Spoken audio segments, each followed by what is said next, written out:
थोड़ा सा नीचे। अब ये देख रहे हैं आप, दूसरी हदीस में आता है हत्ता युहाज़िया बिहिमा उज़ुनैहि, यहां तक आके कानों के लेवल तक पहुंच जाए। हाँ, तो कानों के लेवल तक। तो आप देख रहे हैं पहली हदीस में अल्फाज आए थे कंधों के लेवल तक, और दूसरी हदीस में क्या आया? कानों के लेवल। कानों का लेवल बताइए। आप देख सकते हैं ये कानों का लेवल है। अब इन दोनों में से कौन सा साबित है, आपको क्या लगता है? इन दोनों में से कौन सा साबित है, आपको क्या लगता है? दोनों भी साबित है। दोनों साबित है। यानी बाज लोग ये कहते हैं ना एक ही तरीका है नमाज का, ऐसा नहीं, एक ही तरीका है। कई चीजों में एक से ज्यादा तरीके साबित है। जहां साबित है वहां हम सारे तरीके कबूल करते हैं कि कोई कंधे के लेवल तक भी उठाए तो भी सही है, कानों के लेवल तक भी उठाए वो भी सही है।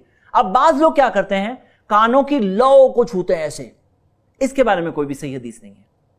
और बाज लोगों को क्या है कि जब नमाज पढ़ते हैं ना तो फटक इधर तक लेजी उठा, इधर देख रहे हैं आप कहां तक आया, कंधे का लेवल आया। तो बाज लोग क्या करते हैं, इसमें दिख रहा है आपको, ये क्या है, ये लेजी रफउल यदैन, लेजी रफउल यदैन, इतना शॉर्टकट रफउल यदैन। ये रफउल यदैन नहीं हुआ, कंधों का लेवल होना चाहिए कम से कम, और नहीं तो कानों का लेवल होना चाहिए। दोनों साबित है, कंधे भी साबित है, कान भी साबित है। बाज़ उलमा इकराम ये कहते हैं कि अगर कानों का लेवल कर दो तो ये उंगली कंधे के लेवल तक आती है। ये भी एक एक्सप्लेनेशन है इस हदीस का, लेकिन दूसरी हदीस में जो अल्फाज आया है कि कंधों के लेवल तक, तो ये भी कोई अमल करे तो भी सही है, क्योंकि हदीस उस बारे में वाज़ेह तौर पर मौजूद है। अब नेक्स्ट क्या? क़याम करना। बिल्कुल सही जवाब दिया उन्होंने। ये खड़े होना भी एक रुकन है, पिलर है। अल्लाह सुब्हानहू व तआला ने कुरान में फरमाया है सूरह बकरा में सूरह 2 आयत नंबर 238, वक़ूमू लिल्लाहि क़ानितीन, अल्लाह ताला के फरमा बरदार बनकर खड़े हो जाओ। तो फरमा बरदारी के साथ हमें खड़े होना है। तो ये खड़े होना नमाज के अरकान में से है। और खड़े होने के ताल्लुक से मैं आपको एक बात बता देता हूं जो इसी से ताल्लुक रखती है, जमात में हम कैसे खड़े होंगे।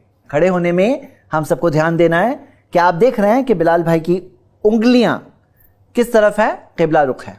तो उंगलियां किस तरफ होनी चाहिए, किबला रुख होनी चाहिए। इसमें बाज लोग थोड़े से सुस्त होते हैं और कैसा करते हैं जरा मैं आपको बताऊं थोड़ा। देखिए ये इस तरह से क्रॉस, उनके पांव थोड़े ऐसे टेढ़े होते हैं, क्रॉस होते हैं। अब क्या उनका पांव किबला रुख है?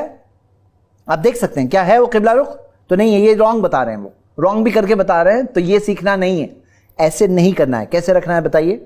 स्ट्रेट रखना है, हाँ सीधा रखना है। ये हो गई पहली बात। खड़े होकर पढ़ने के ताल्लुक से आपको एक बात बता दूं कि अगर कोई शख्स बीमारी में है, जैसे बाज बीमारियां होती है जिसके अंदर खड़े होकर नमाज नहीं पढ़ सकते, तो नबी सल्लल्लाहु अलैहि वसल्लम ने फरमाया सल्ली क़ाइमन, खड़े होकर नमाज पढ़ो। अगर खड़े होकर नहीं पढ़ सकते तो बैठकर पढ़ो।